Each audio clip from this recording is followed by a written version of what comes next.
In this video, I am going to show you how to fix the DeepSeek 403 forbidden error. Let's get started.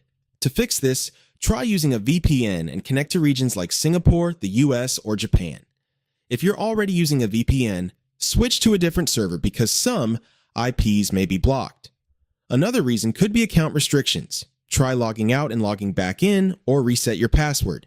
If the issue continues, contact DeepSeek support. If you're using mobile, clear the app cache or reinstall the app completely. On desktop, clear your browser cache and cookies, or switch to incognito mode. For developers, make sure your request headers are correct, especially authorization and user agent, because missing headers can also trigger a 403 error. If none of these fixes work, it's likely a temporary server-side block, so wait for a while and try again later. If you want to support our channel, feel free to use our affiliate link in the description below.